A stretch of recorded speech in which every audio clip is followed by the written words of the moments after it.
মোশাররফ করিমের আটবো। হ্যাঁ, রুনা খান কত নাম্বার? 6 নম্বর মোশাররফ ভাই বলেছে। ইতিমধ্যে কিন্তু এই অসময়ের জন্য অসময়ে কাজল আরিফিন অমি পরিচালিত একটি ওয়েব ফিল্ম বঙ্গতে মুক্তি পেয়েছিল। ধন্যবাদ, আসলে ভালো লাগছে, খুবই ভালো লাগছে। কাজের জন্য সম্মান পেলে তো ভালো লাগে। পরিচালকের প্রতি ধন্যবাদ, টিমের প্রতি ধন্যবাদ এবং আয়োজন যারা করেছেন, যারা আমাকে সম্মানিত করেছেন তাদেরকে। হ্যাঁ, মানে অসময় আমার জন্য আসলে একটু চ্যালেঞ্জিং চরিত্র ছিল। আমি এই কথাটা সবসময় বলি যে আমার জন্ম বেড়ে ওঠা গ্রামে, মফস্বলে। তো হয় কি, আমাদের দেশের সাধারণ মানুষের জীবনযাপনটা আমার খুব কাছে থেকে দেখা।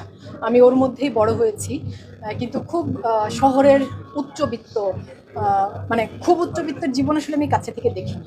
তো তেমন জীবন যখন পর্দায় মানে তুলতে হয়, আমাকে একেবারেই নির্ভর করতে হয়েছিল পরিচালকের উপর। এবং অসময়ের এমিলি রহমানকে যদি বিশ্বাসযোগ্য মনে হয়, সেই কৃতিত্ব সবচাইতে বেশি আমার পরিচালক কাজল আরিফিন অমির, আমার সহশিল্পী ইন্তেখাব দিনার, ইরের জাকের, জীবন ভাই, আরও যারা ছিলেন পারিন, সকলেই, পুরো টিমের। আসলে অবশ্যই প্রয়োজন বলে তো কোনো কথা নেই। এটি সমাজেরই একটা চরিত্র, এই সমাজেরই একটা চরিত্র। এমন নয় যে এইরকম চরিত্র এই সমাজে নেই, প্রচুর আছে। হ্যাঁ, মানে প্রয়োজনীয়তা অপ্রয়োজনীয়তা ব্যাপারটা তো আপেক্ষিক।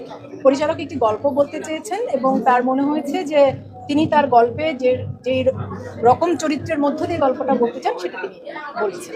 সামনে ঈদে হইচইতে মুক্তি পেতে যাচ্ছে অমিতাভ রেজা চৌধুরীর বোহেমিয়ান ঘোড়া।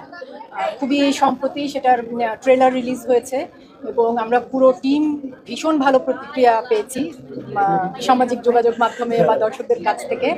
বোহেমিয়ান ঘোড়ায় ভীষণ মানে প্রধান চরিত্রে আছেন মোশাররফ করিম, তার সাথে আরও অনেক অভিনয় শিল্পীরা আছেন।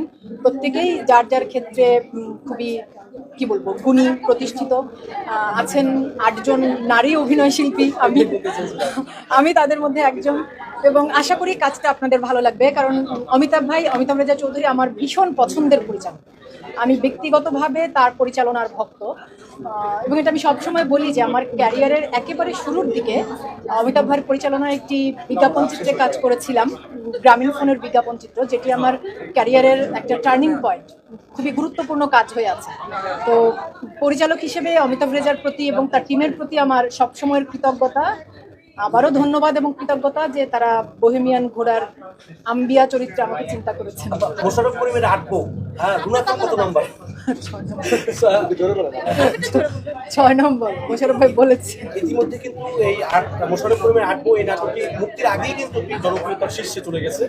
এই যে ধারাবাহিকতা এবং মান কাজ, এই কাজের মান ধরে রাখতে রুনা খান এই যে গল্প বেছে বেছে কাজ করেন, এটাকে কিভাবে এনজয় করেন? এটার এবং গল্প নির্বাচন করার প্রক্রিয়াটা খুব সহজ। ধরেন আমার কাছে যদি কথার কথা আমি বলছি যে 10টা কাজের প্রস্তাব এলো, তার মধ্যে থেকে আমার মনে হলো যে এই গল্পটা আমার ভালো লেগেছে, এই চরিত্রটা আমার ভালো লেগেছে, আমি সেটার সাথে যুক্ত হই। প্রক্রিয়াটা এটাই। আর এই যে আপনি যেটা বললেন যে ধারাবাহিকতা, সেই মানে কাজের ধারাবাহিকতা, যেমন আমি যদি ওটিটির কথাই বলি, আমার হইচইতে মুক্তিপ্রাপ্ত প্রথম ওয়েব ফিল্ম ছিল আশফাক নিপুণের কষ্টনীর। সেটার জন্য আমি ভীষণ ভালো দর্শক রেসপন্স, পুরস্কার, সম্মান, ভালোবাসা খুব পেয়েছি। তো মানে তারপরেও অমির অসময় বা গৌতম কৈরির আন্তনগর এবং আসতে যাচ্ছে অমিতাভ রেজা চৌধুরীর বোহেমিয়ান ঘোড়া, এই ধারাবাহিকতা, আমি তো গল্পের চরিত্রটুকু বাছাই করি, কিন্তু মূল নির্ভরতাটা থাকে আমার পরিচালক এবং টিমের উপর।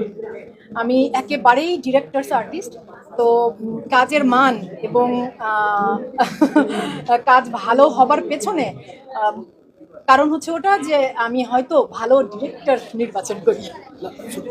সাথে কথা হয়েছে, তারা বলছে আপনি খুব সেনসিটিভ এবং আপনার যে ক্যারেক্টারটা ছিল এটা খুবই চ্যালেঞ্জিং। এইটাকে আপনি এই অভিনয়টাকে ভাঙলেন কিভাবে? আপনার এইটা যদি একটু ওই যে একই উত্তর হবে ভাইয়া। আমি আসলে আপনারা তো ওভাবে শুটিং সেটে আপনাদের খুব বেশি আসা হয় না, তো যদি কখনো আমার শুটিং সেটে আসেন আপনারা দেখতে পাবেন যে আমি আসলে যখন যে পরিচালকের সাথে কাজ করি, যে পরিচালকের নির্দেশনায় কাজ করি, আমি চেষ্টা করি আমার পরিচালক চরিত্রটিকে কিভাবে দেখতে চাইছেন। বোহেমিয়ান ঘোরার ক্ষেত্রে আমি একেবারে চোখ বন্ধ করে অন্ধের মতো ভরসা করেছি অমিতাভ রেজার উপর। আর আমি এখানে বেস্ট বলবো যে এত অসাধারণ একজন সহশিল্পী পেয়েছি, মোশাররফ করিম, তার কথা আপনারা সবাই জানেন, নতুন করে বলার কিছু নাই।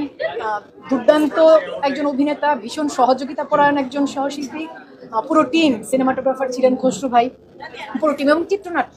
আপনারা বারবার যেটা বলছেন যে সংলাপ, একটি সংলাপ মানে ট্রেলারের 2 মিনিট থেকে একটি ছোট্ট দৃশ্য বা শট এভাবে ভাইরাল হয়েছে, এর কৃতিত্ব কোনোভাবেই আমার না, আমার এখানে কোনো ভূমিকাই নেই। এখানে ভূমিকা পরিচালকের এবং ভূমিকা চিত্রনাট্যকারের, যারা স্ক্রিপ্ট করেছে ওদের। তো আমি সংলাপ না পেলে তো আমি বলতে পারবো না, আমি বলেছি মাত্র।